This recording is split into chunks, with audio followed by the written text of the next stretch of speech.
Check. Check. Check. Sorry guys, I gotta get the microphone right. This is a live show, so trying something completely different. And there's no beginning opening scene because this is a Monday night. But we do have a beautiful S520AH to review tonight. And I'm just going to play it for just a couple seconds to give you a couple sounds on it before we really take a closer look at this guitar.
I like the sound of quantum pickups.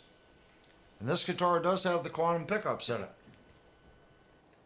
So I'm going to turn the guitar channel off. We're going to slide our little chair over here. You unplug. And it's called underneath the chair. The beauty of a live review is every mistake is caught on YouTube hard drives. So let's see if we're in the center there. And we are. I can take these guys off.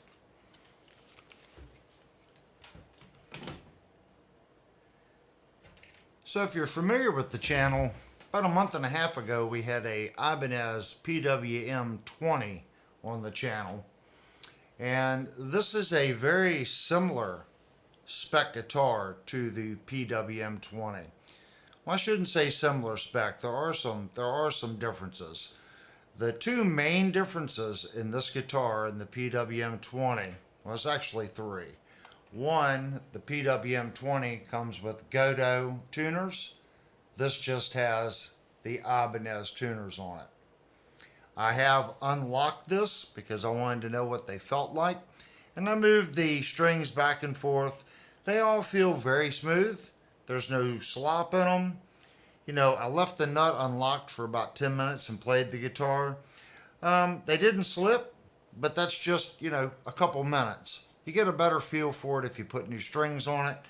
But just playing around with them with the locker unlocked, they felt fine. And in this particular case, the only time you're using them is putting strings on the guitar, or you've maxed out your fine tuners back here and you have to loosen it. Usually, you might laugh, I play a lot of floating bridges. Once I have to loosen the nut and readjust my fine tuners, believe it or not, I usually put new strings on the guitar. Very rarely, unless I'm penny pinching, do I ever unlock that, bring the tuners back up, retune the guitar with the upper tuners, relock it, and continue to play it. Usually it's a pretty good sign that it's time to replace the strings. But I had no problem with these tuners, but they are the Ibanez tuners. The PWM, like I said, has Goth tuners.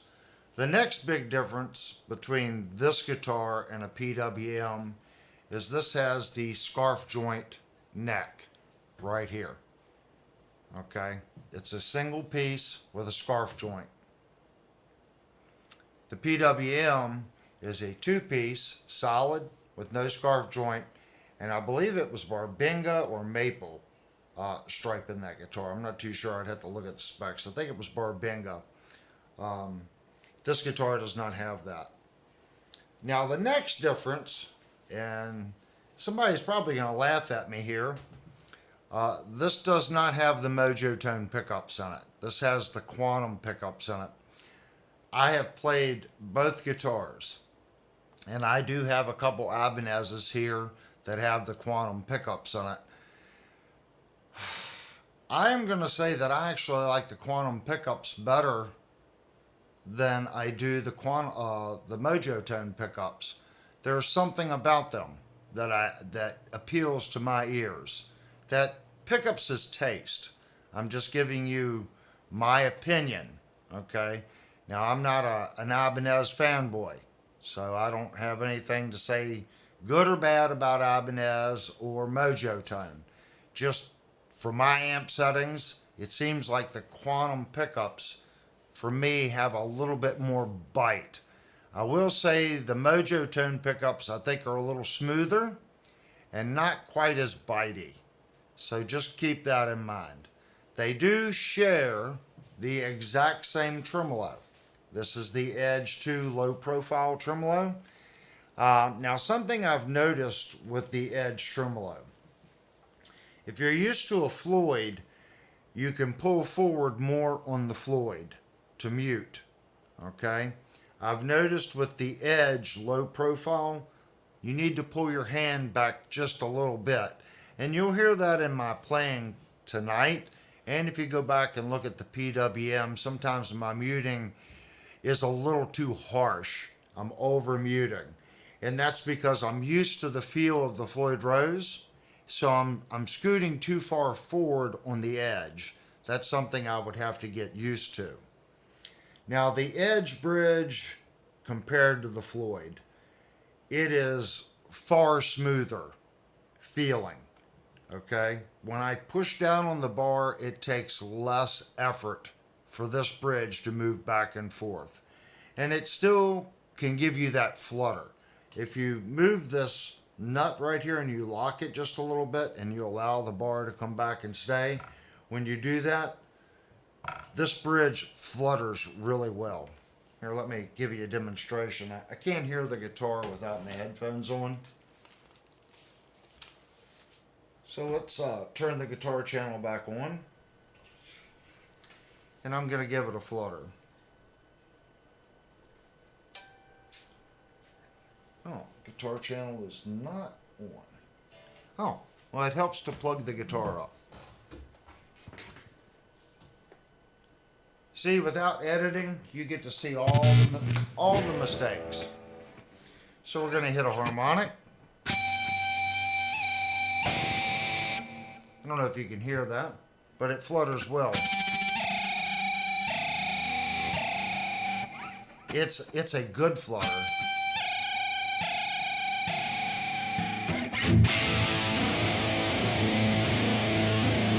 I can see the bar bouncing back there.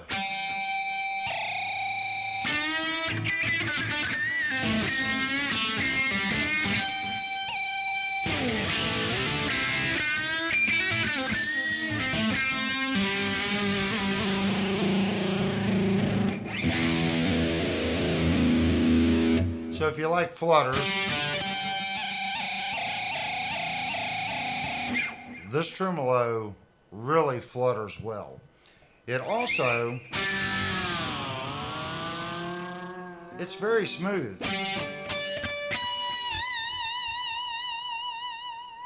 You can get a nice consistent vibrato feel out of it.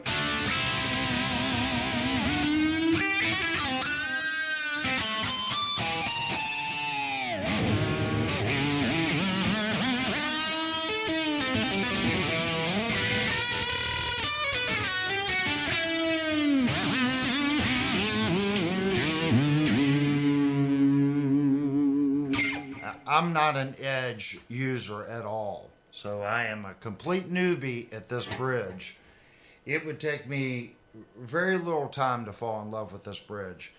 If you're a Kaler fan, Everyone knows I like Kahlers. I believe this bridge has a very similar smooth feel to a Kahler. It's not as smooth and buttery as a Kahler cam bridge, but it has that smooth, easy feel, just slightly stiffer. Okay? But it works like the original 2700 and original Spider bridges because it's on a fulcrum.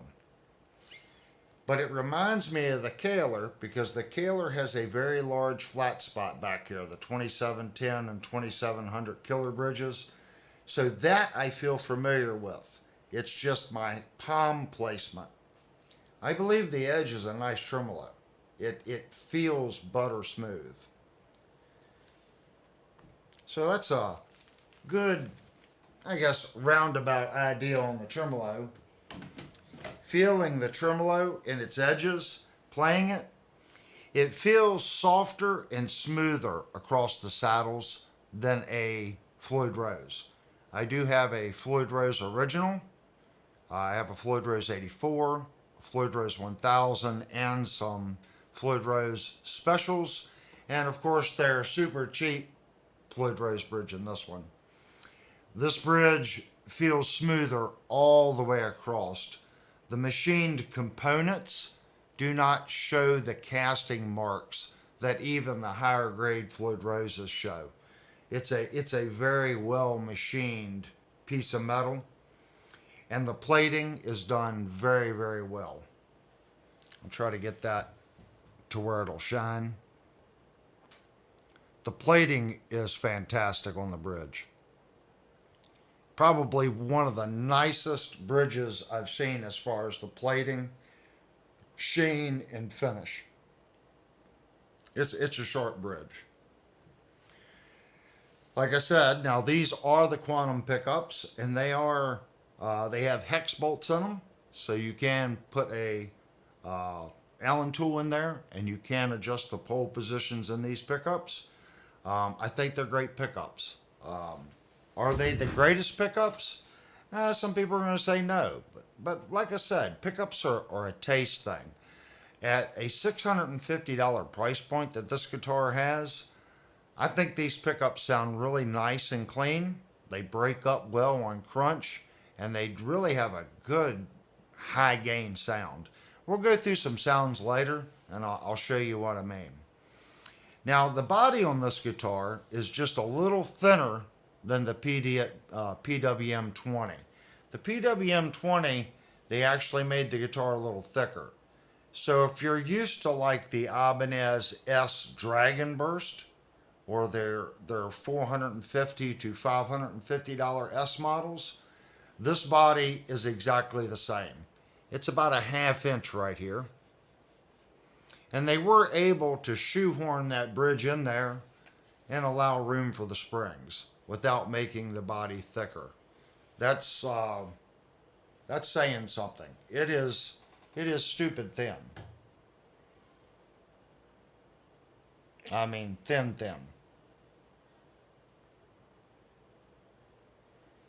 Now the body is also a 3-piece, so it has a center section, and they did look at the center, and the offset from the seam to the center is the same on both sides. So it's not a random 3-piece like you might have a piece here and another piece right here. This center piece is symmetrical to the neck. And of course, with any ash style body like this, every one of them is going to be a little different. So depending on the grain pattern, you may or may not see that seam line. Well, you're going to see it more on some than others. This particular guitar, it's pretty good. I mean, I can see the seam lines, but it's pretty good. It's pretty good seam. Now, again, this neck does have a scarf joint, but feeling the back of the neck, this is a satin neck, okay? It feels really, really, really smooth. I do feel just a couple, I guess, spots in this neck. It's like a little, I don't want to say burr, like a little bump right there, and it's very small. There's one right there, and there's another one down here. It's almost like it was missed on the buffing. It's kind of strange because it's completely smooth. It may have been something that fell into the finish, and when they buffed it, it didn't buff out. But this one right here I can feel. Other than that, all the contours up here in the back and here, it's just butter smooth. This isn't a high gloss, it's like a satin. So if you sweat, I don't think that this neck would cause a problem on stage. It doesn't have that high gloss sticky feel to it. It's nice feeling. All these edges up here are just as consistent. Now on this S model, they did not put a matching piece of wood on the headstock. Now on the Dragon Eye Burst and the ones without the tremolo, this is a matching headstock. On these two models, they have this blue model and they have a red model. Well, it's more like a maroon. Both of those have the black headstock. And feeling the Ibanez logo, I can feel it. Looking for a watermark impression where it's like a slide decal and then clear coated. I cannot see it. So however they applied that logo, you cannot see the edge of whatever they applied to the top before they sprayed it. I've noticed that on fenders you can actually see a line where the decal is cut and then applied to the headstock. This also has the truss rod cover that you just sweep out of the way to make adjustments to the truss rod. Feeling the nut to the neck. The bottom of the nut is perfect to the bottom of the neck. I mean, it's perfect. The top, I can get the lip of the seat of the nut on the neck right there. So it's off about, I'd say 0.5 millimeters, about a half a millimeter. So it's not dead centered. There is a little bit of neck sticking out right here, about 0.5. We do have placement dots right here. And feeling the transition there between the neck material, the fingerboard material on the neck,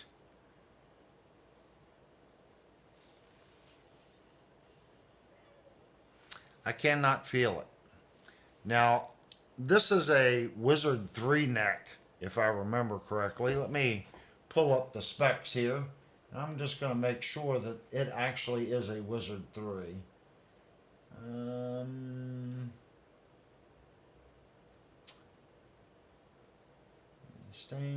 This is considered cosmic blue as the color. Yes, this is the Wizard 3 neck looking at the specs. So right here, there's a pretty sharp radius right here. So this is an ellipse. The radius is not consistent. Well, most necks aren't. But there's quite a drastic radius change from the back of the neck, starting right here, rounding over to the fingerboard. So the neck has a flatter profile on the back. And most of the radius is from where my two fingers are out to the fingerboard. Feeling the fingerboard, they have broke the edge here, but they barely broke it. So this is one of the sharper transitions. It is rolled though just a little bit. I've felt guitars where it felt sharp. This one is rolled, but it's just barely rolled. Feeling our fret ends. I feel none of the ends of the frets. I do not feel the tangs.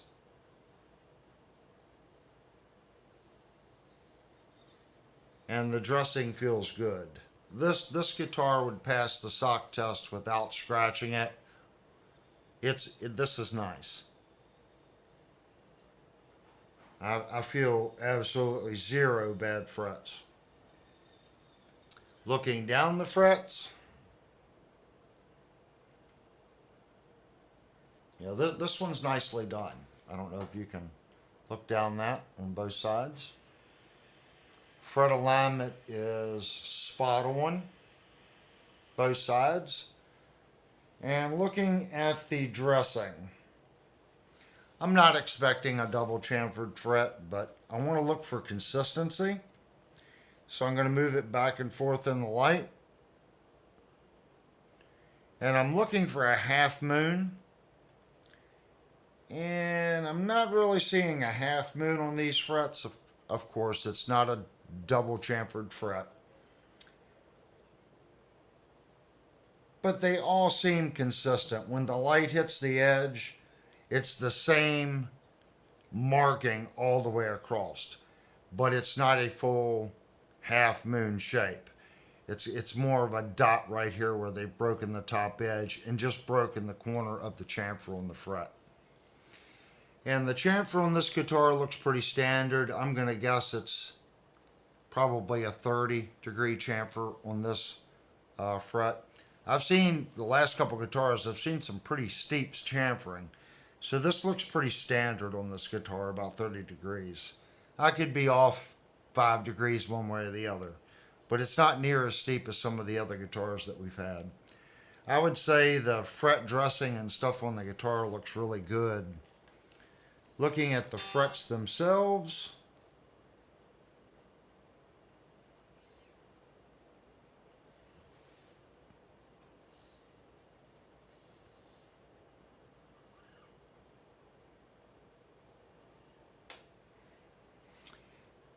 I see a couple spots, a couple lines,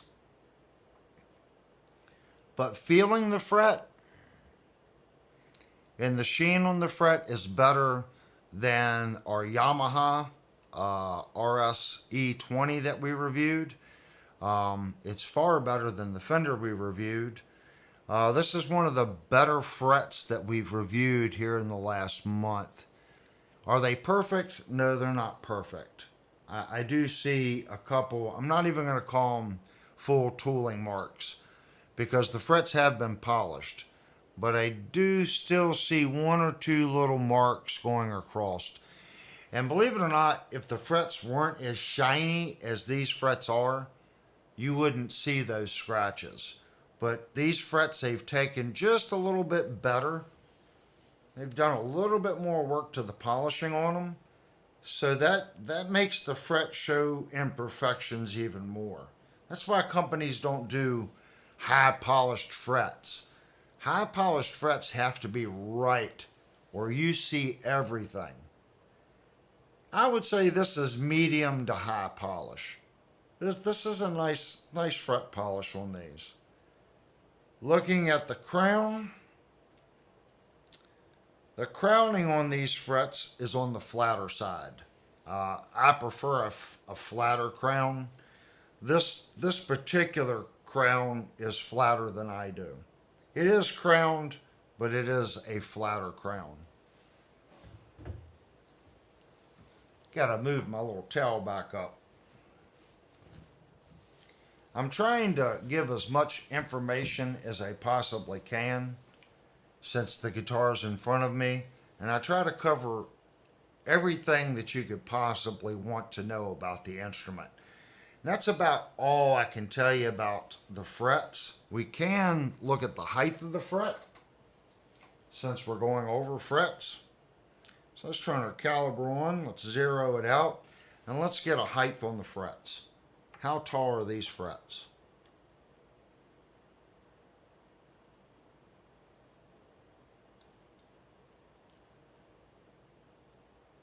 My calibers are saying 1.17 millimeters. So that's just a fraction taller. I'm going to say that these would be considered jumbos. Let's see what they're saying the frets are. 24 jumbo, yes. The width of our fret Let's look at how wide the fret is.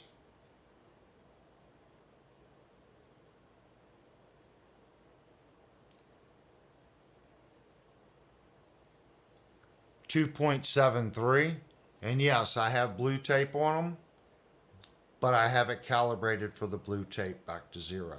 So 2.73 on the width. It's a decent fret.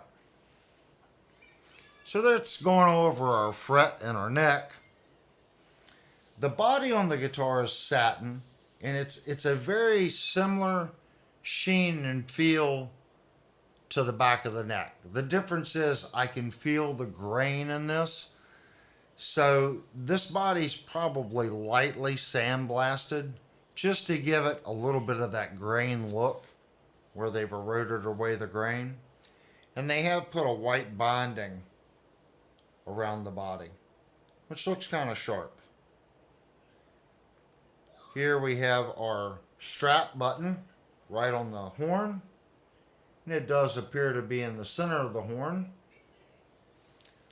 Looking at the one on the other side, it's in the center of the body and appears to be in the center of the guitar. Now, there's more body on top of this line than there is on the bottom. So they've put a pretty large ramp up on the top side. So that pushes the button that direction. We don't have a neck plate. We have 4 screws that are set into ferrules, and they are recessed into the body. And the panhead screw is just a fraction above the body of the guitar. About 1.5 millimeters above the body of the guitar. And the ferrule is about 1 millimeter below the body. This is a panhead screw. But it's very nice. I don't feel any sharp edges there. And if we look right here, this is something that I really like. A lot of times companies will do this sweep, okay, and they contour this back, but then the seat cut of the neck goes way up here and it's a little triangle. Okay, and you get this large seat on the back of the neck. Ibanez has chose to sand out all that extra material and align the seat of the neck to the profile of the body. That takes extra time. I actually like that. It makes it easier to grab. Okay, and they've also chamfered the body in just a little bit here, so it's very thin right there. It's very easy to hold. And this is a lighter guitar for a tremolo bass guitar. Feeling it just in my palm, it does feel butt heavy. So there is a little bit of rear weight. So you don't have to worry about neck dive. This one butt dives just a little bit. And I would expect that because the other S model that we have here is a hardtail, and it's just about perfectly balanced. So with the extra weight of the tremolo, the block, and the springs back behind the fulcrum, I can see why the guitar is a little butt heavy. Okay, we do have one volume and one tone. I'm going to give the volume a turn. The volume is very smooth. Feeling the location of the volume to the bridge, that's in a perfect spot. If you're a pinky player, you can take your pinky down there and you can roll that knob. It's perfect location. The tone knob. Now on this guitar, the tone and volume feel exactly the same. Sometimes there'll be a difference in resistance, but they both feel really smooth, easy to turn, and the resistance is consistent. Now our switch here, from what I understand, they've done this plastic cover here because the body is so thin. And this allows this piece to set in the body without having what PRS just did with their new model, where they've ramped up the wood. So this is a cheaper way of doing it. To be honest with you, I don't really like the way PRS did that. It kind of looks like a guitar tuner, and they stuck a switch through it. So I actually prefer the plastic cover over that hump in the guitar. And that brings me to this. They've decided to put the input jack on an angle, and they have not increased the thickness of the guitar. The PRS has a big lump right here and a big lump back here. It's kind of strange looking. I kind of like that they did this. They kept the body smooth and allowed the plug to go in that way. I would prefer right here on the back of the guitar. It's still out of the way, running that on an angle. Exact same location, just on the back of the guitar. It would not be in the way when you're playing it. You'd have to play it on your stomach like this before that would be a problem. I don't know if Ibanez would ever do that, but in my opinion, I think that would be a good improvement to their S models. Relocate this to the back. But I do like that they're keeping the body smooth. Now looking at the woodwork around this one, looking for tear out. I can already tell you this bore in the body is better than the PWM. This edge is very crisp. Even in here, it feels smoother. This has been well detailed in here. This is the exact same consistency as the top of the guitar. That's well done. Looking at the route around the tremolo, they have not broken this edge, so it's a crisp edge. It does follow the tremolo extremely well. That's a nice routed pocket. And I'm bending the bar down, putting my finger in there. They do have a piece of foam glued to the body in the bottom of the cavity. Feeling the route in there with my finger, the wall of the route looks and feels really good. It is stained in every location. The tremolo route looks extremely good. And I say stained in every location for this reason. The bore in the pickup, they did not do that. So when you look at it, you can see raw wood in the route.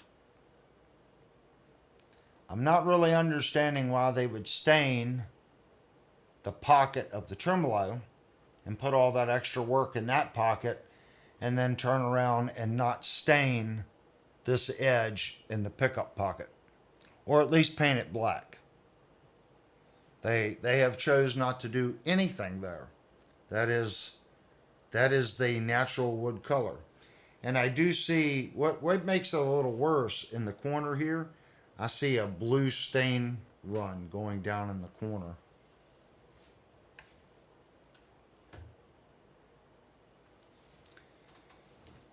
So I would say either paint that black or put the stain down in there, Ibanez. That's a misstep in my opinion. Now we also have to keep in mind this is a $650 guitar with Ibanez's Edge tremolo. They use this tremolo on their $3,000 guitars. This is a solid tremolo. So at a $650 price point, that's a $300 bridge out of the gate. So that tells you they had to cut corners somewhere. I don't mind that. I would rather have this bridge than the cheaper bridge they have and them stain that. I can pull the pickups out and take a Sharpie and I can make that black in there. This tremolo versus that, I'll take that as a win. But if they want to make an improvement, that really should be done black or stained. Trying to think if there's anything else on the body that we should go over. I'm thinking not. I think we've covered everything on the body. Now, Since this is bound, this edge is only broken. It does not have a round over. It's broken to maybe a 32nd of an inch. Feeling it?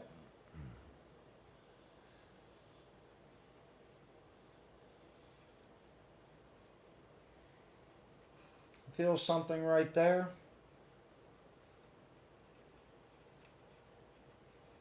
Nope, it just come off. So that was not cleaned from the factory. Whatever goo was on it just popped off by me rubbing it.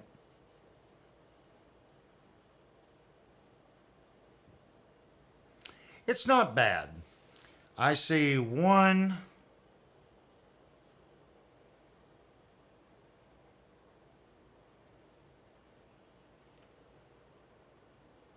there was another one somewhere, two,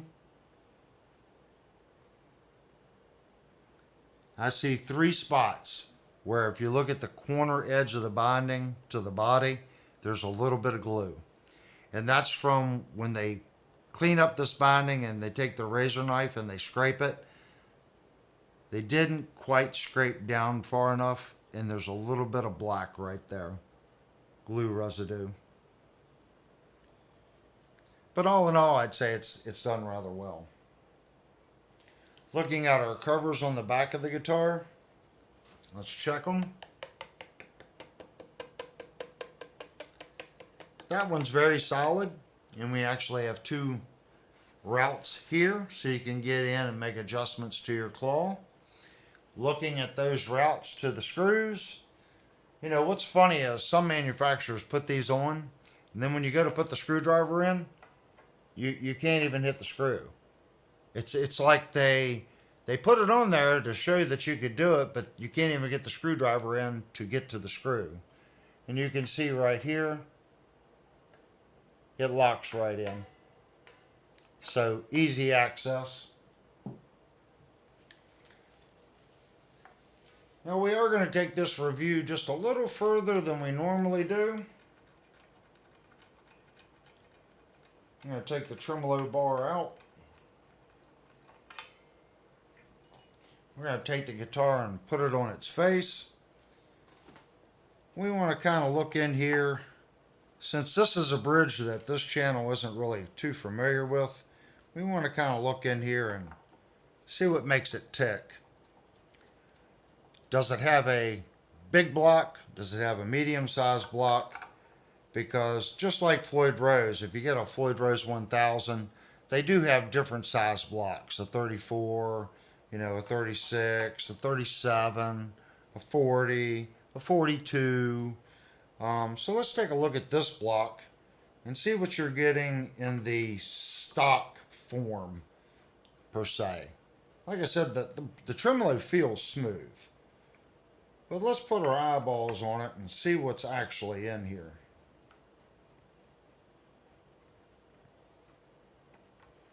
So here's our cover. No shielding tape on it. Not that it needs it, but it is a single ply plastic.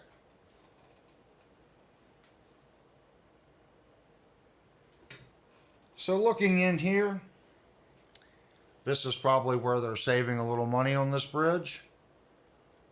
There's the block, and it's about equivalent to a Floyd Rose 1000. Looking at it, it's probably the same thickness as far as the girth of it, but it does appear to be a little narrower. So let's get some specs on that. The block thickness, and this block is labeled a 2. So if anyone knows if they gauge their blocks by that designation, the thickness is 7.64, so that's how wide the block is, or thick. Going across,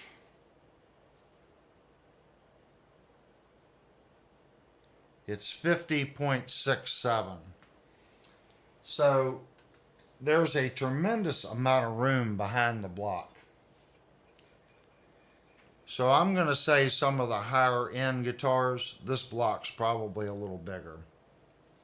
Looking at the claw, this is just a standard steel stamped claw. Looking at the ground connection, that's something else that you want to look at for, guys. Sometimes I've seen this ground wire go across under the springs and then be caught between the spring and the side of the guitar. This wire is coming out of the body right here above this spring and going right over here to the claw. Looking at the connection,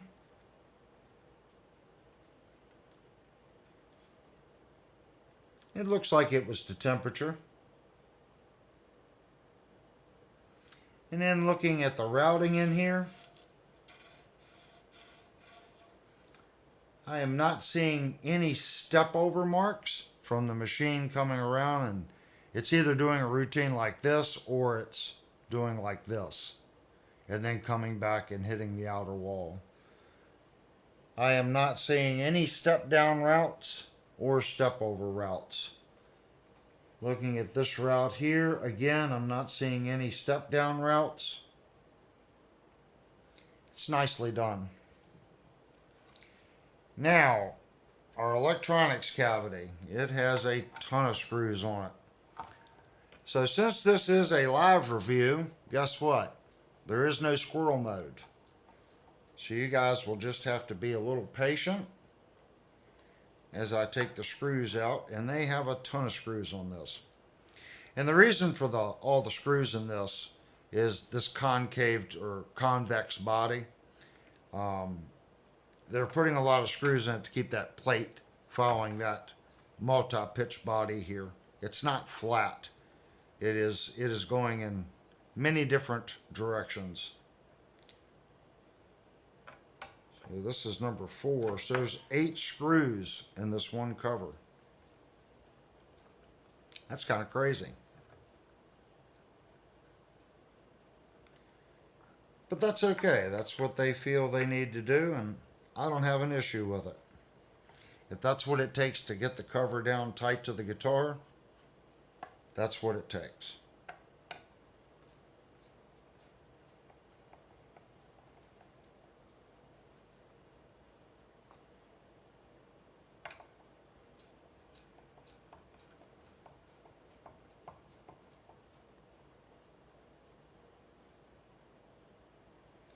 And the last screw.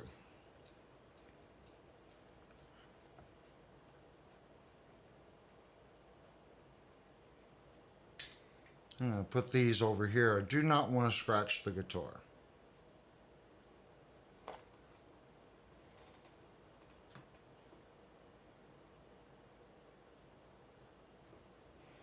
And we do have 2 dime-sized pots, a PC switch, and they've actually put a stereo jack in this guitar. So that is a stereo barrel jack. There's our PC switch and 2 dime-sized pots. Looking at the pots, let's take a look at the soldering in here.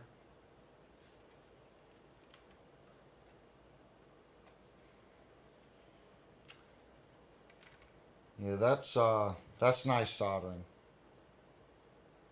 These do have the brown caps, so they're not orange drops. But the terminations look really, really good. And this pot is marked home with an H. And it's a 500K, B500K 4L118.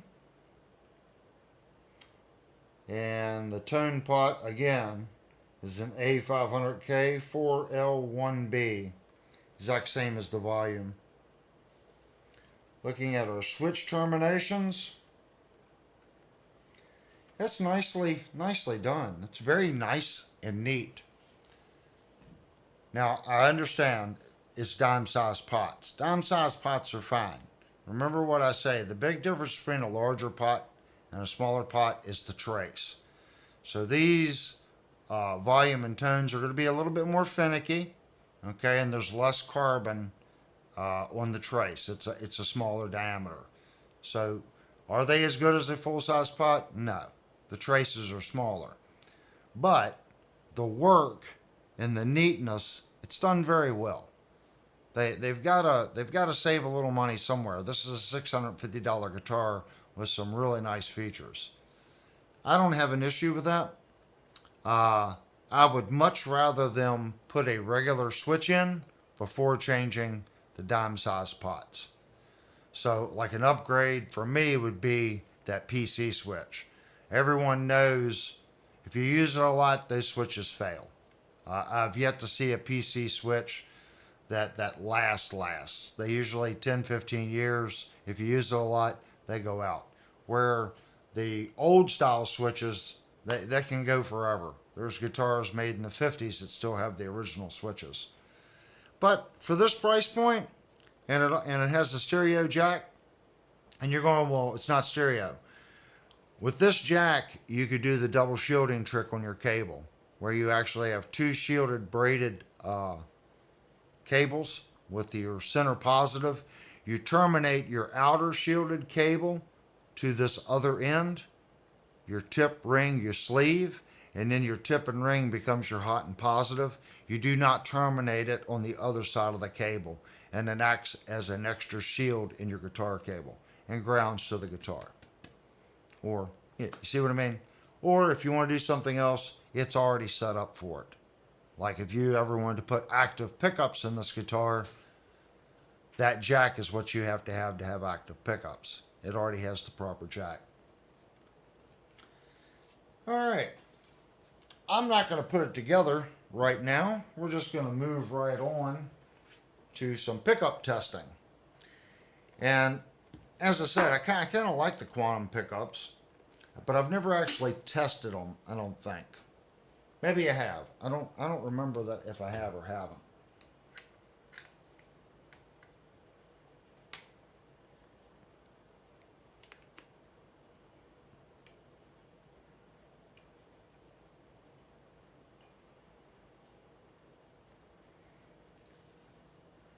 Okay. So on 20K ohm in the bridge position, we have 8.49. And if we go over to our Henrys, 20H, we have 3.92. Half to 1/3. Now, this pickup is right almost at a half. So that's telling me these pickups have a little bit stronger magnet and a little less winding. That's the minimum that I found that I like. If you go back and watch my streams, I always say between a half and a third. That's maxed out. So Ibanez is taking it right to that point, and that's where they've stopped. That's what do I say? They have to make money, and they get pickup wiring. So, and that's an opinion. Some people might like their Henrys to be a little higher, but that's usually a sign that they've underwound the pickup and really cheated on the magnets. So let's go back to 20K ohm. Let's go to our second position. So we got 2.03. In the second position, we have 86. So again, under a half. 20K ohm in the third position, we have 4.03. 20K ohm, our Henrys, is 1.91.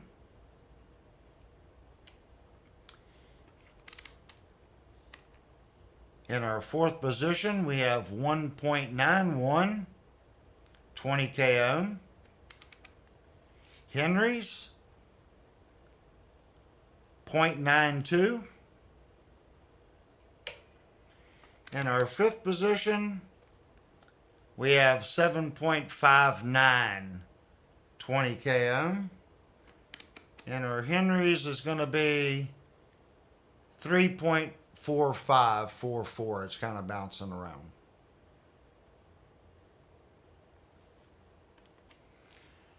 So with my little squirrel brain and what I see in pickups, this pickup is made right to the point where, it's, in my opinion, still a decent pickup as far as windings. You get too far past that, the pickup starts sounding thin and doing weird things, if that makes sense. So I can get the pickup readings on this guitar. But I also like the sound of these pickups. So looking at the readings kind of gives me a better idea of what they're doing.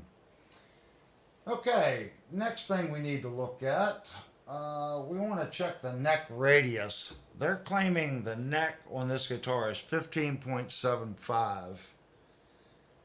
So I have a 16 gauge here.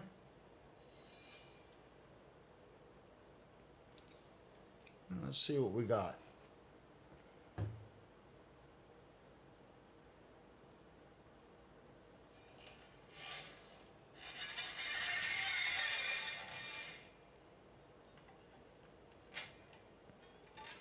Now with my 16, I am seeing like the B and A string, it's tight.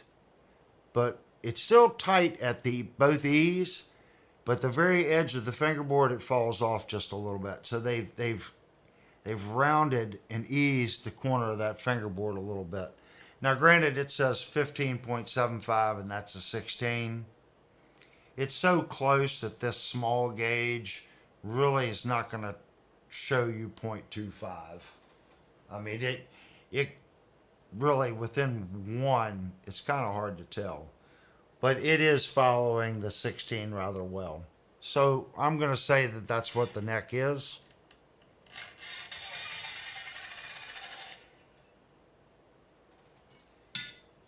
Now I've got my gauge. Let's look at how the guitar was set up from the factory as far as neck relief goes. This should be a 25.5 scale length. Let's see which side we're on here. 25.5.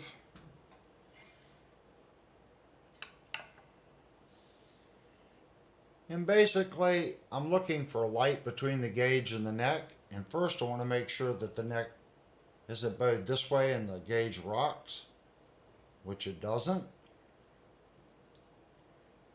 And I just barely see a fraction of light on 4 frets, 5 frets.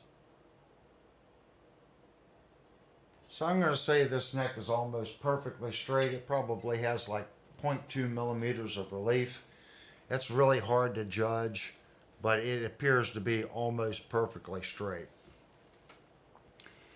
Now, again, since we don't have squirrel mode, well actually before we check that, let's check the factory action height. I'm really trying to go over everything. It seems like every time we do a live review, I miss something. So I'm really trying to not miss anything on this review. So at the 12th, we have exactly 0.060. I can see the line directly under the string, so it's probably like 0.062 at the 12th on the high E. Low E, sorry. On the high E,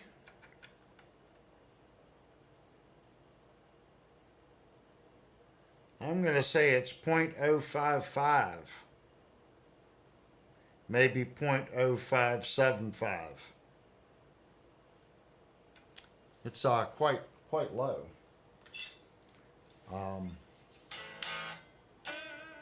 It didn't feel that low when I played it. But that's what the gauge says, so that's what it is. Without neck relief, that's low. Those numbers mean that's a low setting for me. I'm usually at 0.065, 0.065, so a little low for me. We'll have to see if it chokes out down here. I didn't really notice it choking out the notes down here. Maybe the fretwork is just that good. Let's see. At this price point, that's hard to get a guitar to play right with that low of an action. So since this is a live review, I apologize. And yes, I'm hopping the fret rocker, but I'm sliding it between the two strings back and forth, double checking.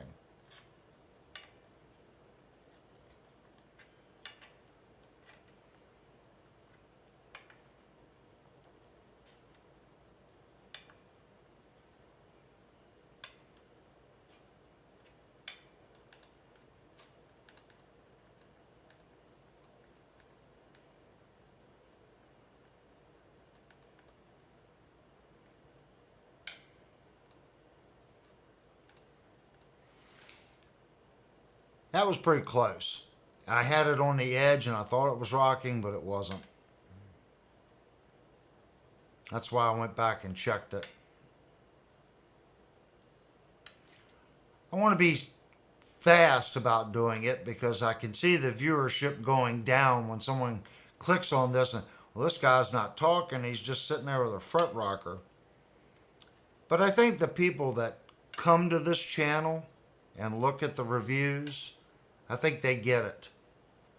This channel is here to offset all the other YouTube channels that are just demo channels. We want to actually look at the product, see how much time and work was put into it. Is it a well manufactured product, or is it just slapped together and they're just taking your money? $650 isn't a lot of money for a guitar. It really isn't. I would say this is on the lower mid-grade price point. $500 to $800 is definitely the lower price point for a mid-grade instrument in today's market. And this is dead center of that lower mid-grade price mark.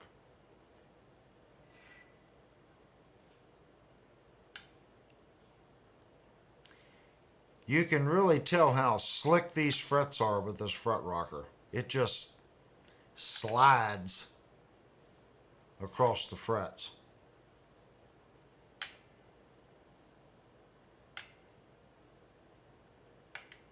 That's another way you can tell frets that have been polished well.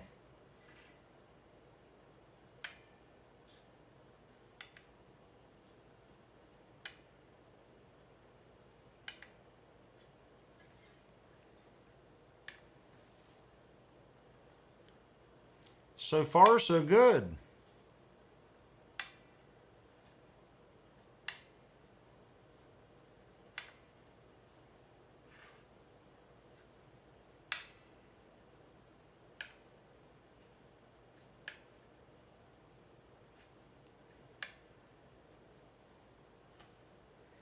And this is a good time, if I haven't mentioned it, to thank Shenandoah Music in Winchester, Virginia.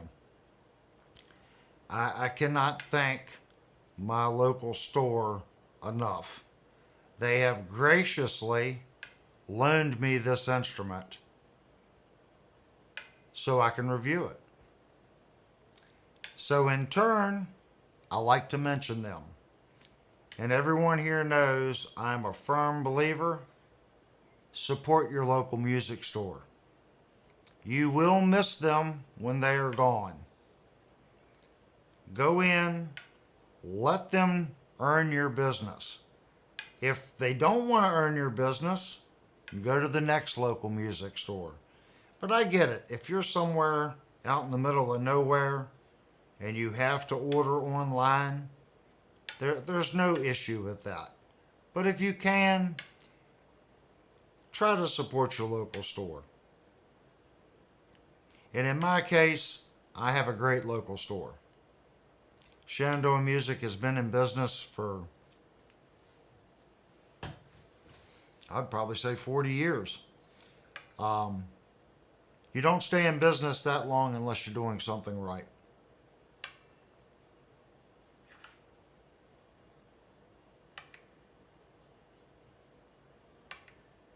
So again, shout out to everyone at Shenandoah Music for having enough trust and faith in me to bring an instrument home and review it.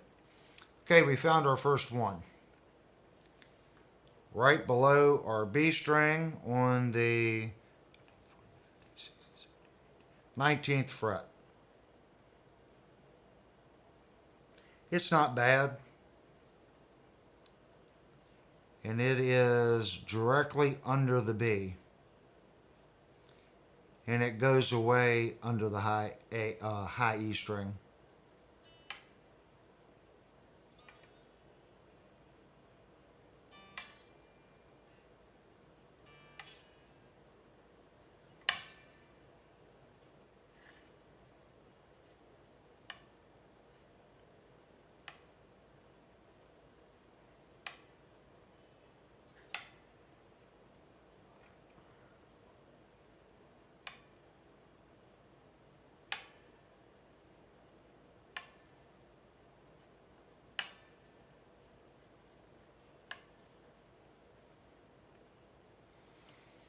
And we have one high E, or low E, sorry, right under it. And that one is bad.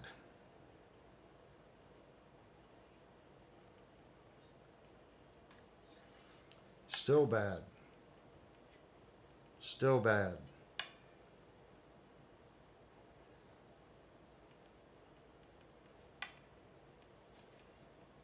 That one's bad.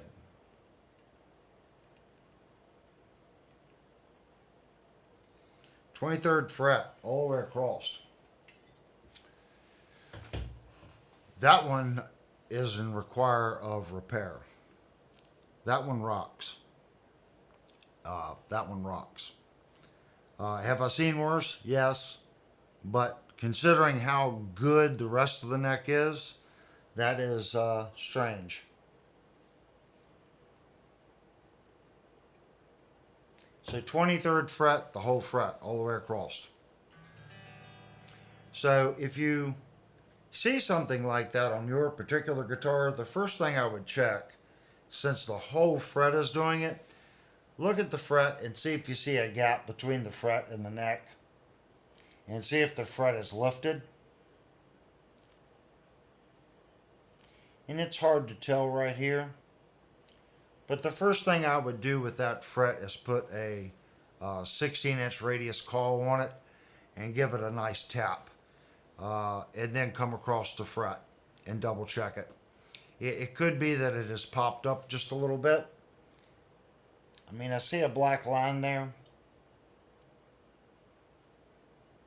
But it's the whole 23rd fret. So two spots. One, just barely rocks, and we've got a bad fret. So that's as honest as I can be. We'll see if that high fret causes an issue.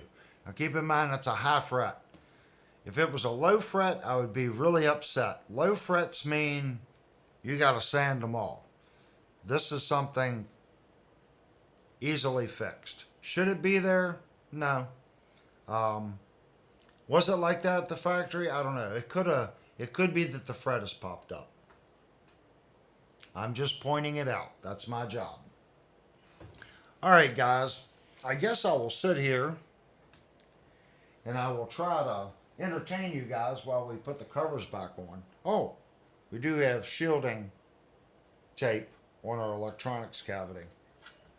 Looking at debris from the holes, there is a little bit of debris underneath the guitar. Debris in the pockets. Oh, we didn't look at the step-overs in the machining in this pocket. Again, I don't see any step-over marks. The machine work on this guitar is top-notch. The side routes are just butter smooth. That's nicely machined. All right, so I'm gonna waste everyone's time by putting a bunch of screws back in this guitar. This is another good time for me to say, if you've purchased one of these guitars, okay, this is one of Ibanez's brand new models. It's only been out for about 3 weeks now.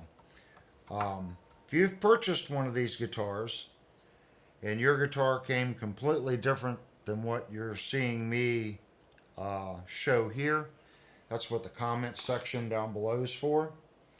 The more people that comment about their experience with their S520AH, that the more information for someone watching this video in the future that's thinking about purchasing this guitar. The main reason for this channel is to help other people. You know, we want to be informative. And like I said, I am not, you know, more in love with Ibanez than I am any other manufacturer. What we are doing here is we're looking for quality instruments that are well made at good price points.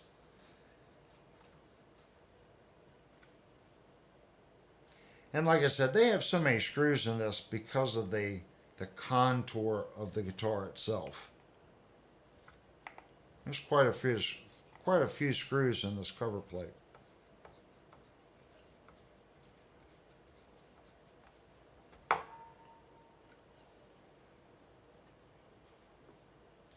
I personally, like I said, I don't have an issue with that.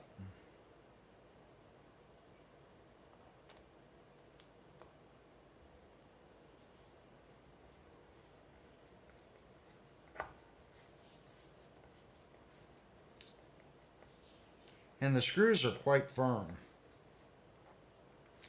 I have put screws back in guitars at sometimes, and it's kind of like, that feels kind of soft.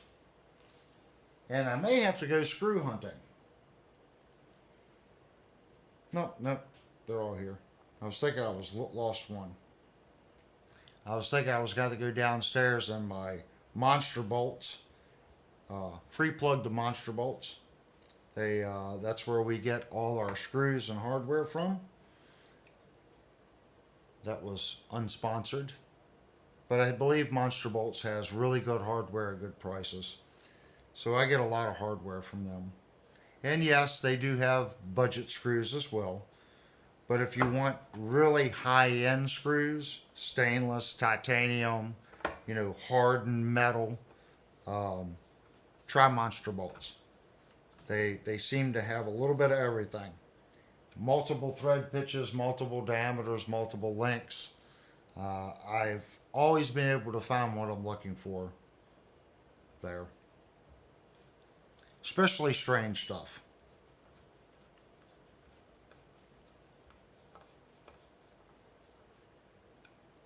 Now hopefully they'll reach out to me and be a sponsor to the show. Free plug.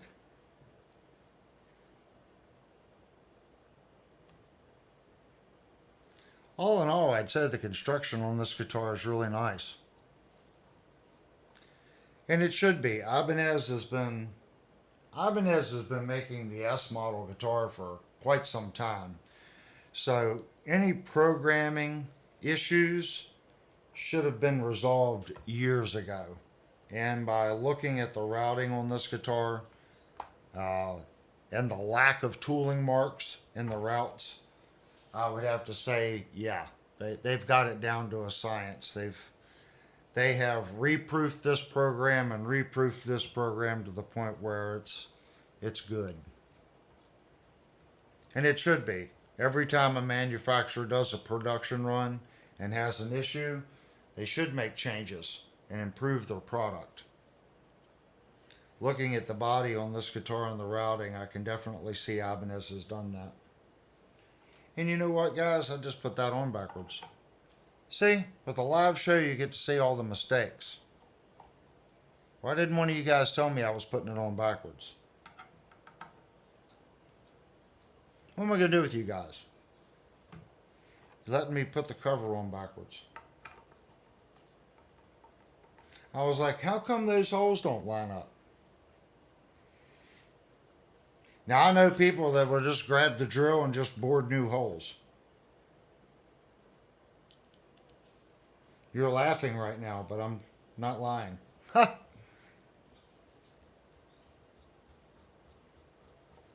Alright, now we got it right.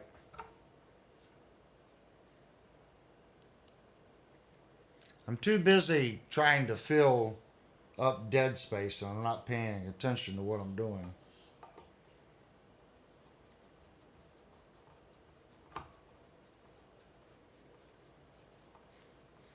Looking at the comment section, from what I understand, everyone seems to really like the live reviews. And for me, I will say it is 1000% easier. Do I misspeak? Yeah. I can't edit the video. So sure, I'm going to misspeak. I try to catch anything beforehand. And if I say something wrong, I always try to go back in the comments section and make a correction. I'm human. I'm not a robot. And I definitely don't know everything. I am learning like everyone else. And you can see right here, I have a spec sheet just to make sure what I'm seeing matches what Ibanez claims it is. That doesn't mean that that is always the case. I've looked at guitars and so they're saying this is a 12-inch radius and my gauge is saying, it's a 16. But this guitar seems to be lining up with everything they're claiming.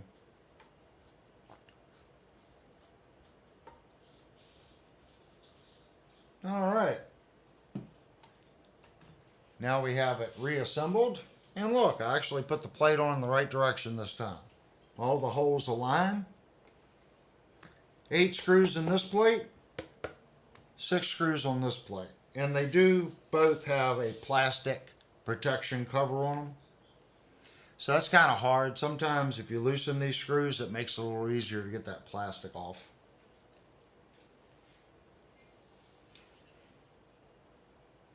Trying to think. I think that's just about it, guys. We have done a very thorough look at this guitar. Before we get into going over sounds, I have been doing a lot of talking. So I'm probably going to lose some viewers right now, but please hang in there. We're going to take a 5-minute intermission. We're going to come back and play this guitar, get some clean sounds, some crunch sounds, and some dirt sounds out of this new S520AH. And if you're not subscribed, you don't have to be a subscriber to use the chat window in the right.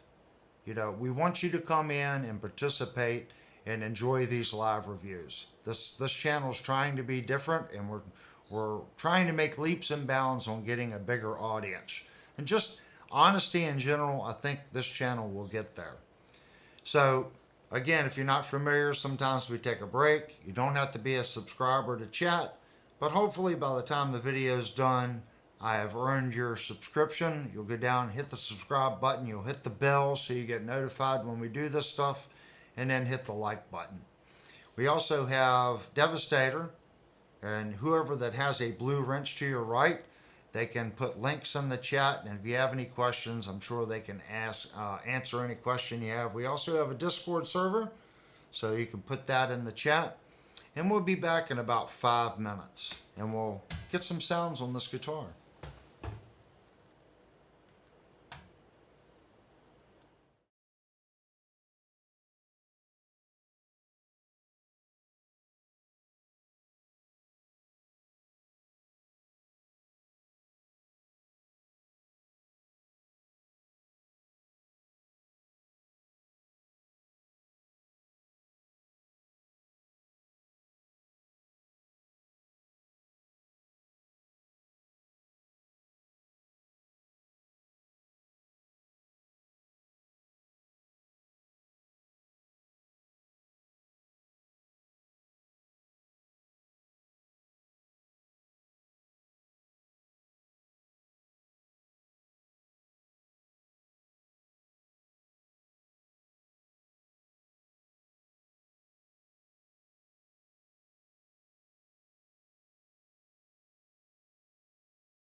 Okay, we're back.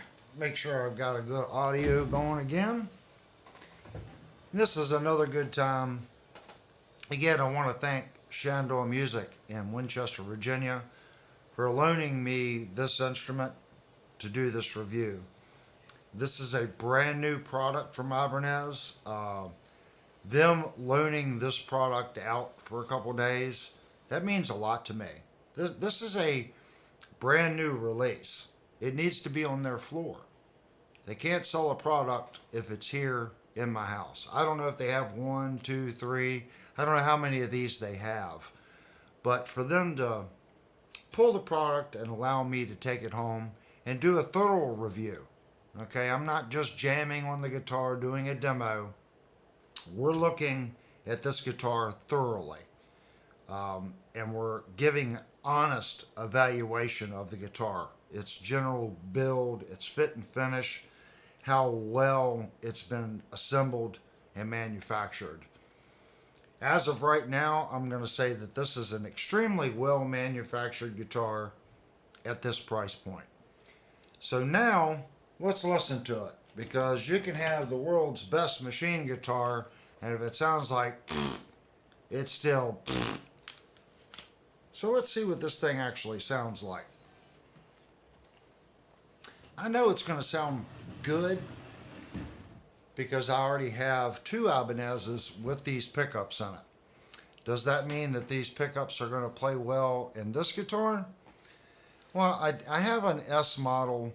Well, I don't. Linnell has one that has a fixed bridge with the Quantums. That guitar sounds good. Also have an RGA with the fixed bridge with these pickups. That guitar sounds good. So let's see what it sounds like with a floating bridge. And since it's a shred instrument, of course, we're going to play some clean sounds through it. So let's start out in our bridge position here.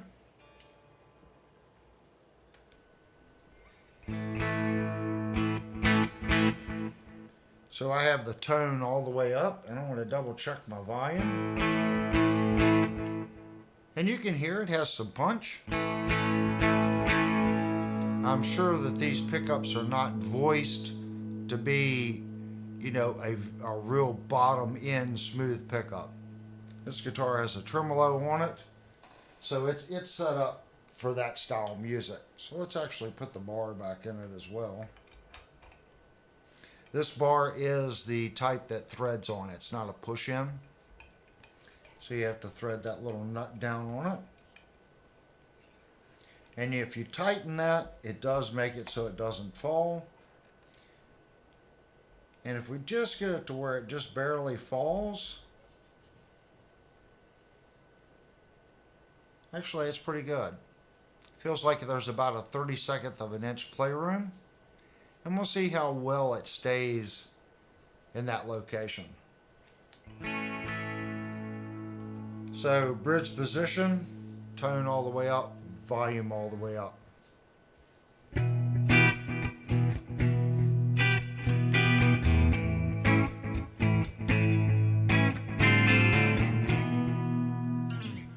I think we need to cut the guitar back just a little bit. I think I'm over clipping.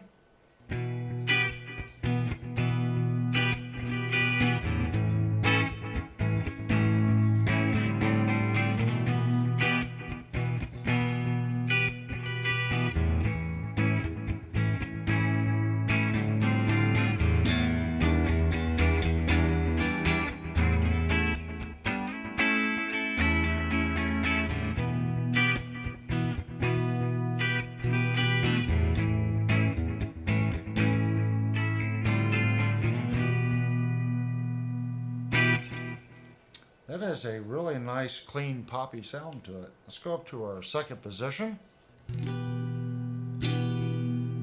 Wow.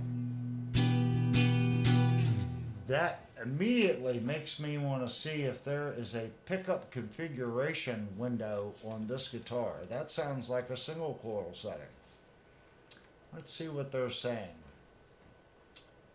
High output tone. Quantum pickups, high output.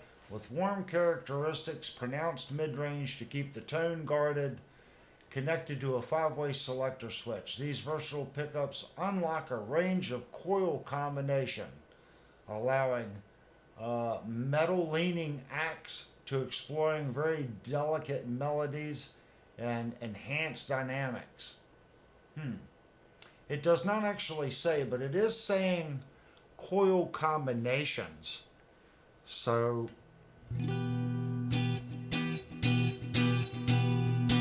that sounds like a single coil setting.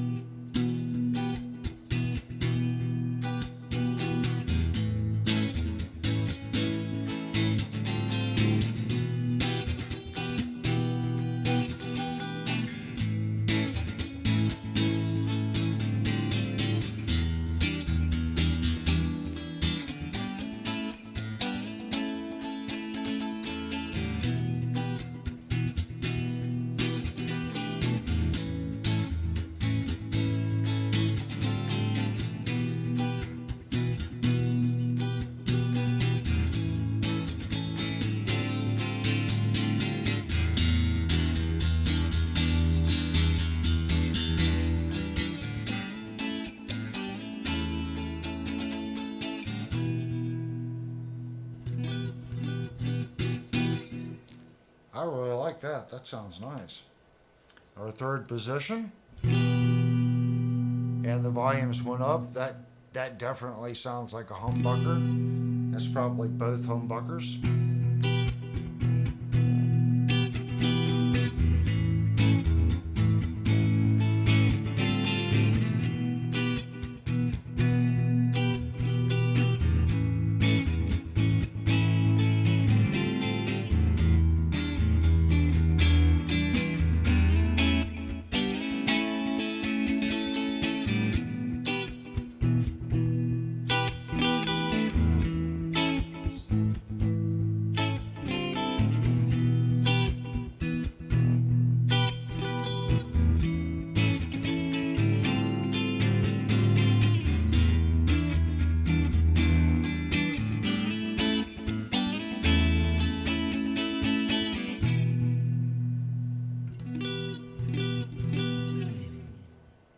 Again, another great setting.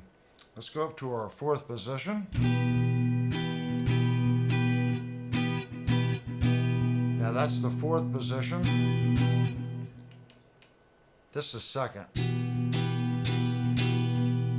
The second position has more of a single coil sound. The fourth, it has it as well, but it has a little bit more mid, and it seems to be a little punchier.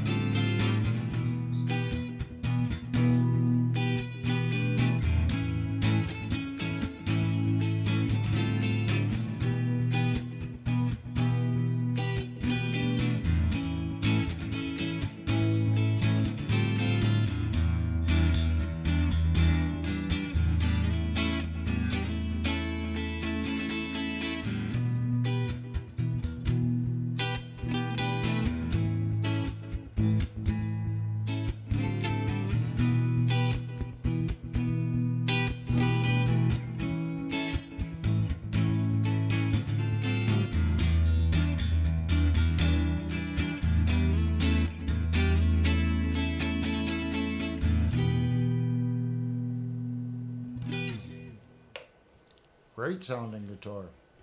Here's our fifth position.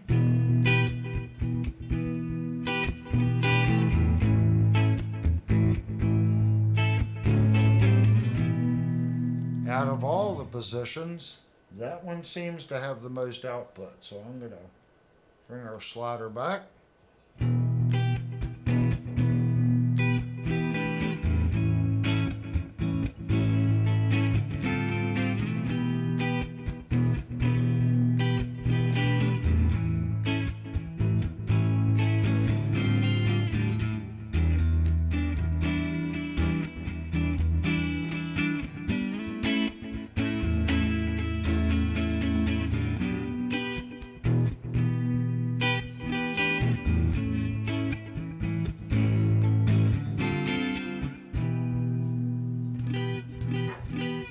Let's roll the volume back just a little bit on that one.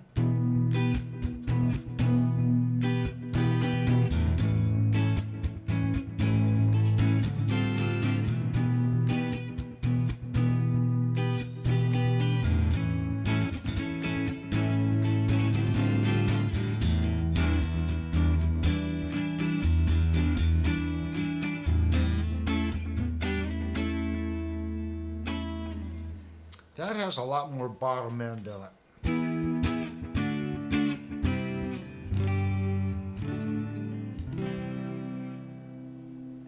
Roll the volume all the way up. We're just going to do basic chords and clean so you can get an idea.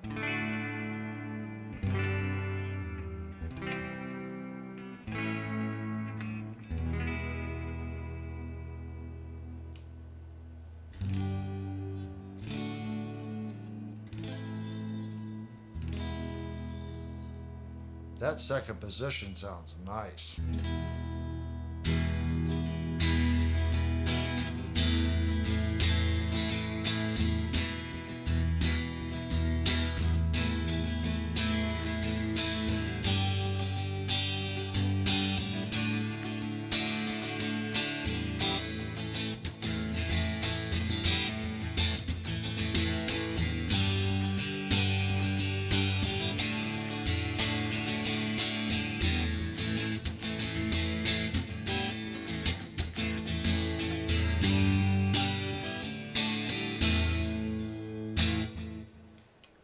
I like the second position. Here's our third position, open chords.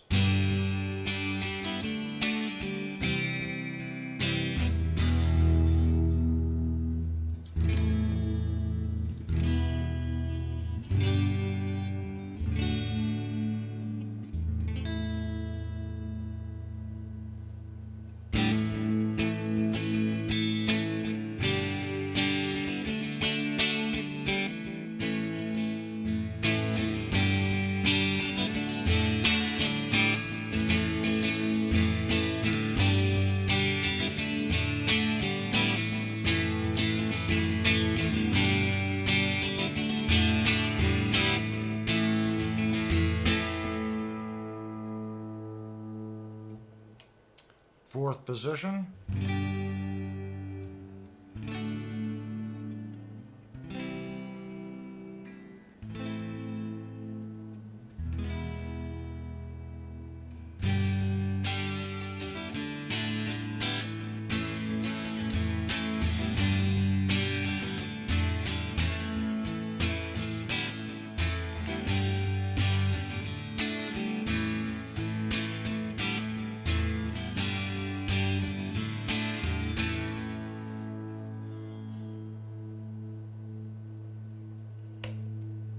Fifth position.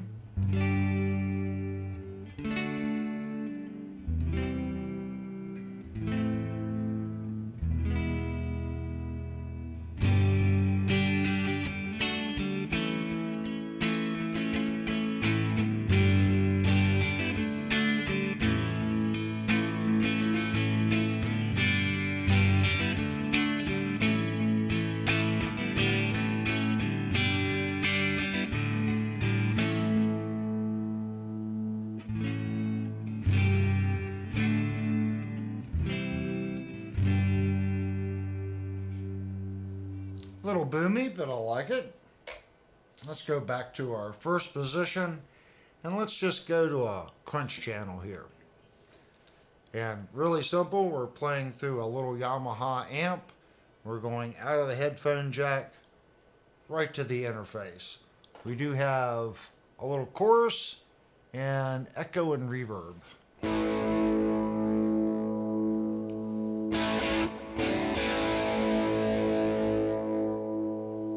Cut the gain back a little bit, make it a little more crunchy.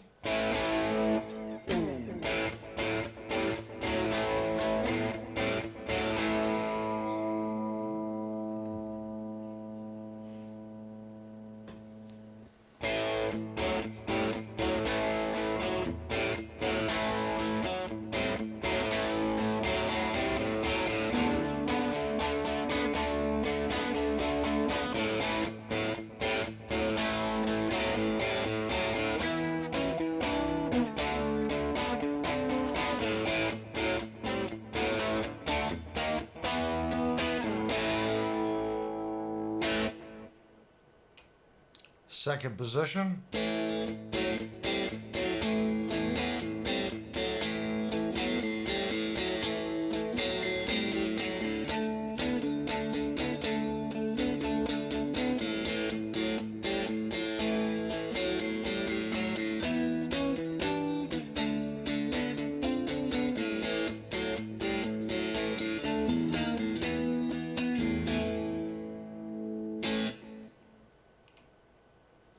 Third position.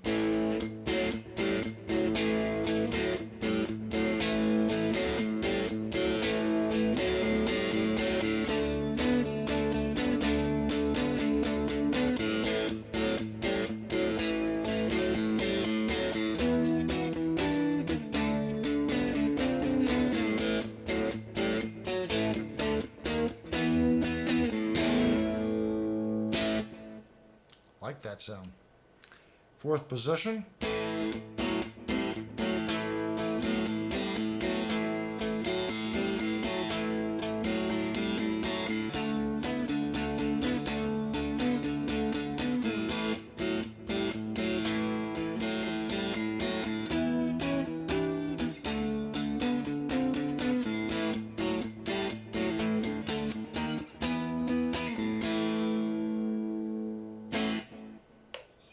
Up to our fifth position.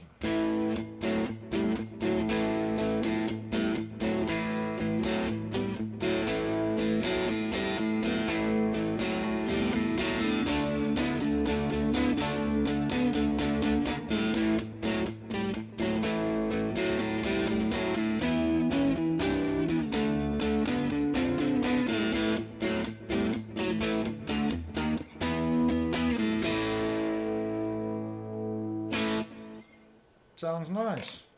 Let's go back to our first position.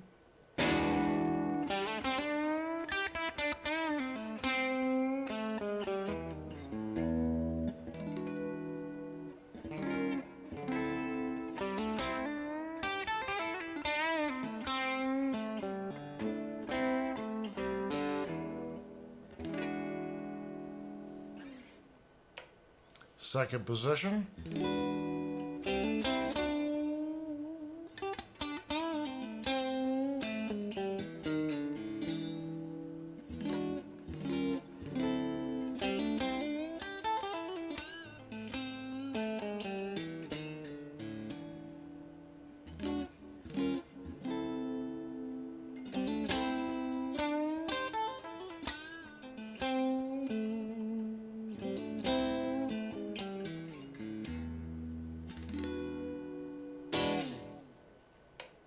Third position.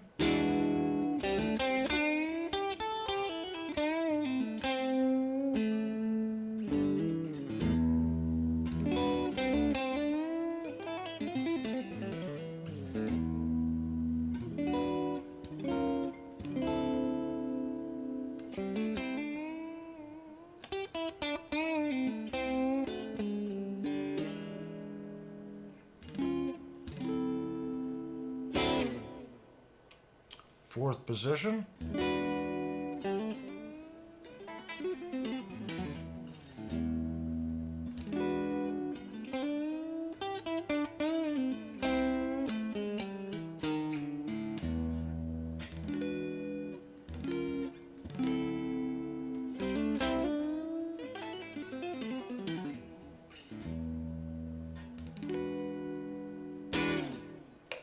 Fifth position.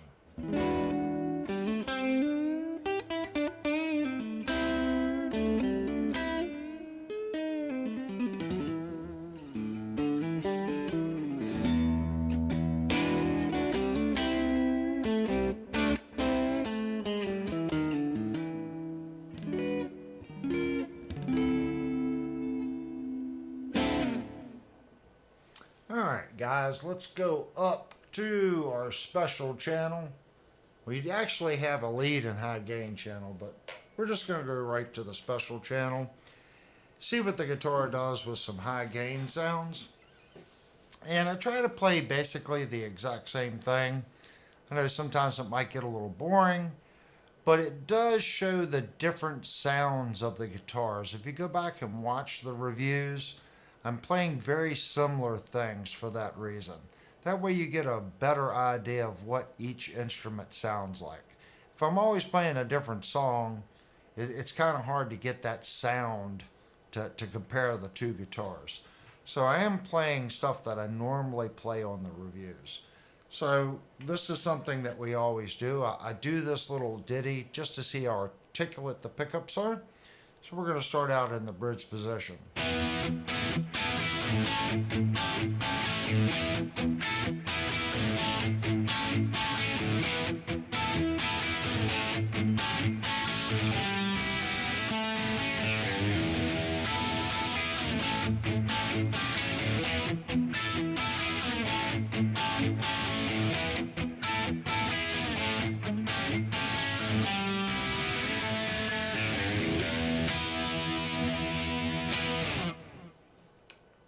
Second position.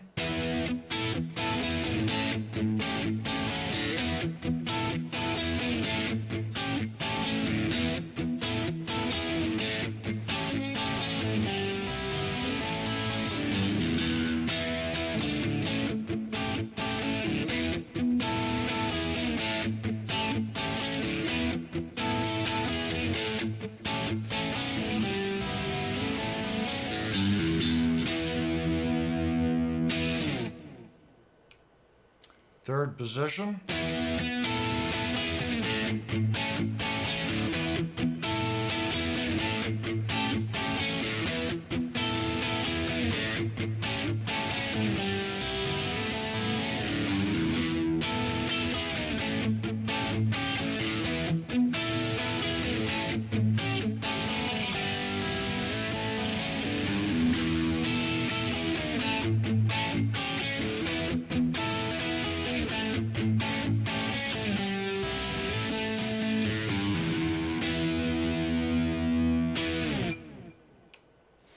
Fourth position.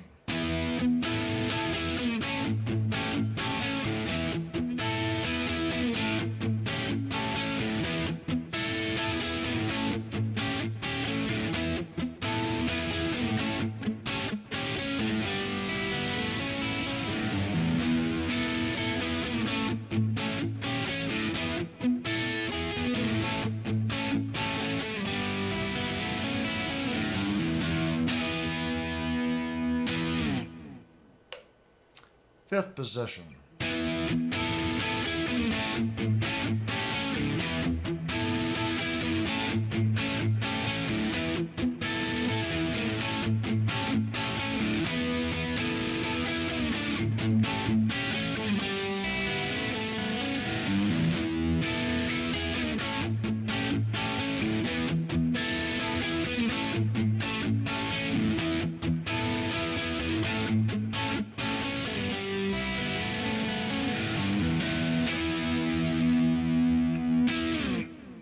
Fifth position definitely sounds a little better with gain on it. I don't know what it sounds like on your all's end. On my end, on clean, it sounded a little boomy. That's easily fixed with an EQ, but it's definitely sounding in my ears and headphones a little better with some gain on it. So let's give it a little bit more gain, because I did turn the gain down for the crunch. So this is normally where I set my gain when I'm playing a high gain channel. So let's just kind of tinker around with the guitar.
tremolo works well.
Let's abuse it.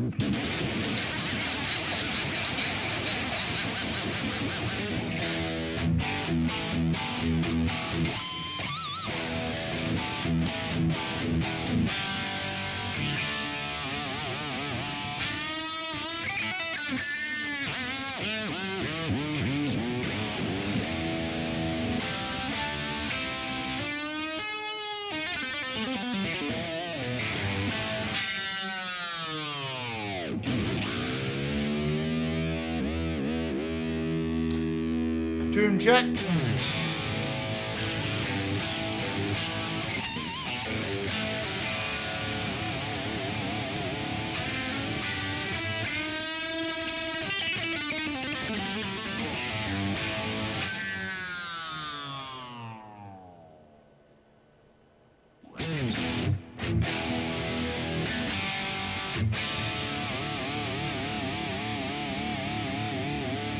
It works really well.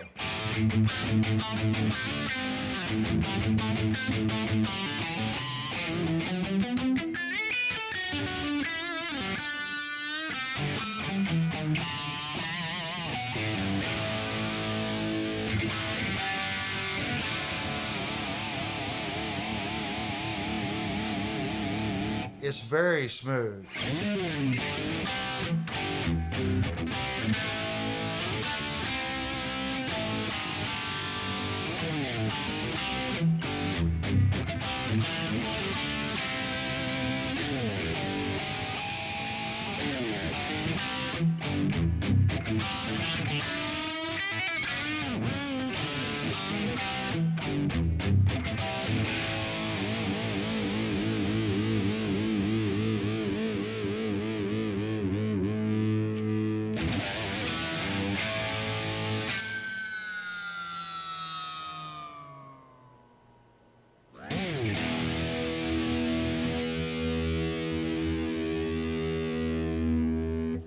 All in all, I'd say this is a rock and roll guitar that also does some really nice clean work.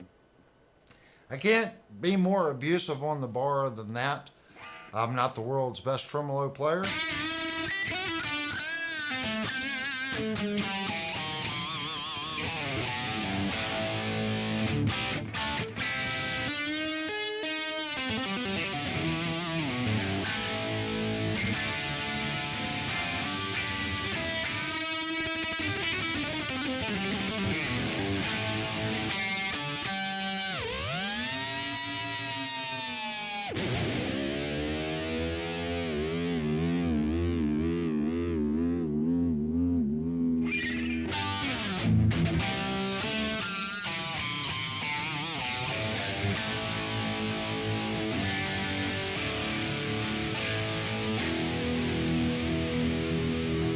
I'd say that's pretty good, guys. New strings, new guitar, being that abusive with it.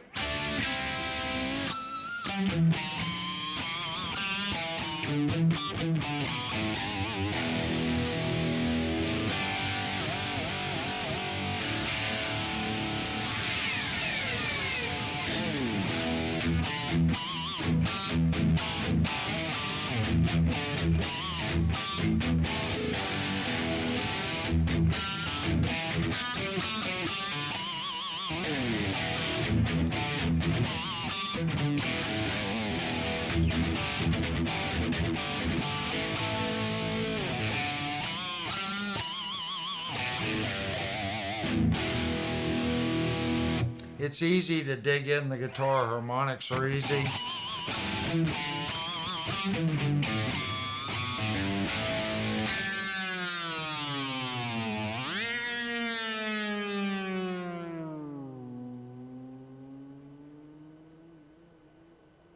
Can't get over how smooth the bar is. It's so much smoother than a Floyd.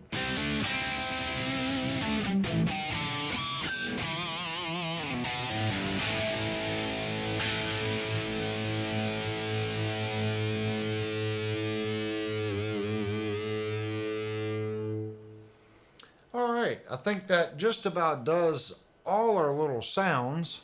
Let me turn this down here and cut that off.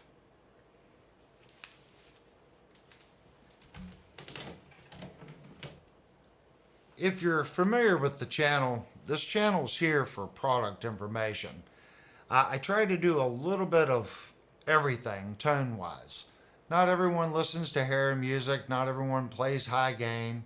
So I tried to give you some nice clean, sounds, some open chords, some jazzy chords, 12-bar blues with some crunch. The guitar is capable of doing a lot. It's got a lot of different sounds on it. I really like the second position, and I love the fourth position, and I like the punch the first position has in gain.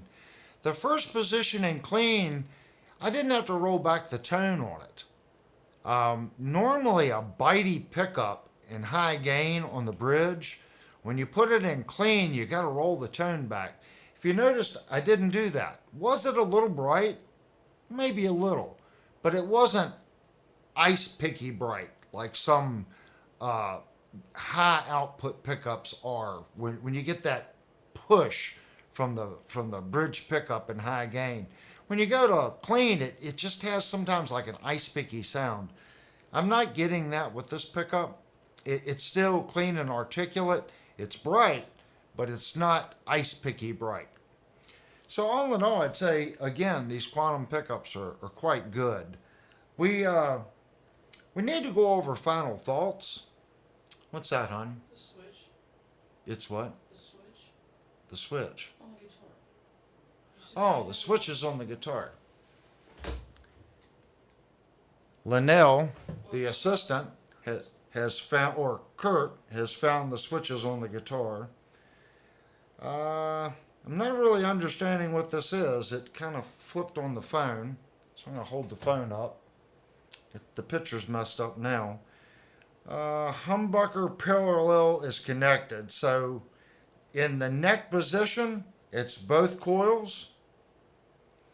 And I'm not really understanding. Humbucker is parallel connected. So in the second position, these two pickups must be running parallel. That's what I'm getting from this pickup layout. In the third position, we have both pickups, both humbuckers. In the fourth position, it looks like we're running the two inner coils on this guitar. And then in the fifth position, it looks like it's just the humbucker up here. So you say, Kurt got this for us? Thank you very much, Kurt. That's what I'm saying. The community we're building here is great. Kurt is always on the Discord to answer questions, and he sent this over for us for the review. So that's the pickup configuration. Thank you so much, Kurt. I can't get over the subscribers to this channel and how focused they are, and just the love for guitars and music. That's what it's about. We love these things. And we're here to find something that we love that works well at good prices. Price point means something. But you can get a dud $2,000 guitar, and you can get a dud $200 guitar. We're here to find the good guitars at all price points. This guitar comes in at 650 bucks. It's a great guitar for $650. Everyone knows I like the RGA. I like the other S model with the fixed bridge. And this guitar is right in it. This is more my speed because of the bridge. I love the pickup sounds. This would be a guitar that I would love to own. At 650 bucks, it's a great buy.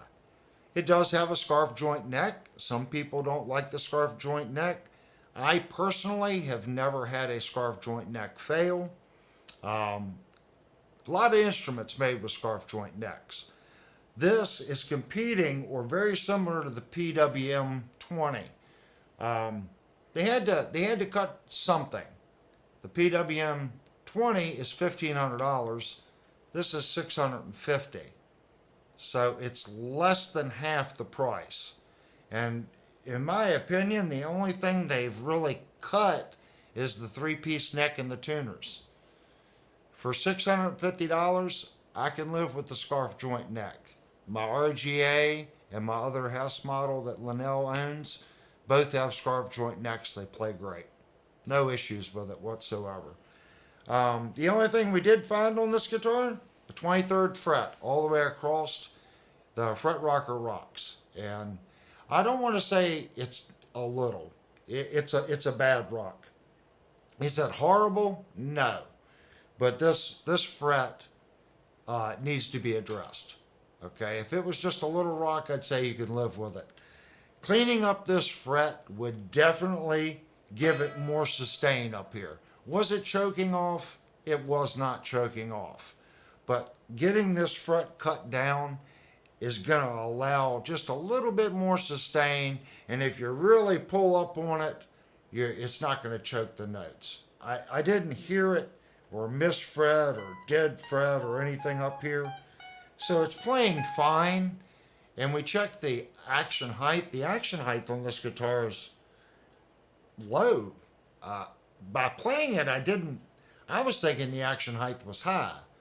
But if you go back in the video, I don't remember what it was now, it gauges out quite low. It gauges out lower than I set up my personal guitars. But even at that low action, still no problem with the 23rd fret. I didn't have any issues with it, but it does need to be addressed. And somewhere up here, we had one spot under just one small location on a fret.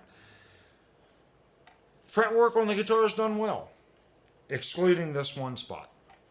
The dressing and stuff is done good. The back of the neck feels good. The routing components is done really well. I'm going to give this a thumbs up. It seems like a nice instrument. It's well made. Neck pocket joint, everything looks good on it. The only other thing we saw, I'm trying to remember everything I picked out during the video, was they did not color the inside of the routs of the pickup. I think Ibanez, you kind of missed it there. You did a beautiful job on the route on the Tremolo, but you didn't stain the pickup route holes. And you can see it because these don't have trim rings. So either, if you purchase the guitar, you could take these pickups, take a little Sharpie, and Sharpie that in black. But Ibanez, if you're listening, take the extra 2 minutes and have your stain guy rub the rag down in there. Either way you're clear coating it, clear coat's getting in there when you spray the guitar. Tell your guy staining it, add an extra 40 seconds just to shove the rag down in those 2 holes and give us some color in there. I think that's the only thing they really missed on as far as design and spec. If you're familiar with the channel, you know we're here about information. This is a new product. If you buy this product and you have a completely different experience than the one that I'm describing and showing here tonight and today, depending on when you're listening, you need to leave a comment. We're here for product information so other people can come back, watch this review that's thinking about purchasing this guitar, get my point of view and yours. How was your guitar? Did you have problems? That's the thing. Did you have problems with it? If you didn't, and your review is just like how I feel about the guitar, leave a comment as well. Every comment helps the person thinking about purchasing this guitar at the $650 price point. So if you haven't already, I'm asking you to go down, hit the subscribe button, hit the little bell, be notified when the channel is doing guitar reviews or a live show. We do live shows every Thursday and Saturday. Tonight's kind of unscheduled, But I wanted to do something special. So tonight's a special show with a special guitar. So go down, hit the subscribe button, hit the like button. We also have a Discord server somewhere in the chat to the right. There should be a link to Discord. And I can't thank the community enough for everyone that comes in and participates. Again, thank you everyone. Please go down, leave me a comment. And again, if you've purchased one of these guitars, we need to hear from you. Others thinking about purchasing the instrument need to hear your point of view as well. And again, thank you for clicking on the video. And everyone, there's not going to be a stream afterwards like we normally do, but I'll see everyone on Thursday night. Thanks so much, guys.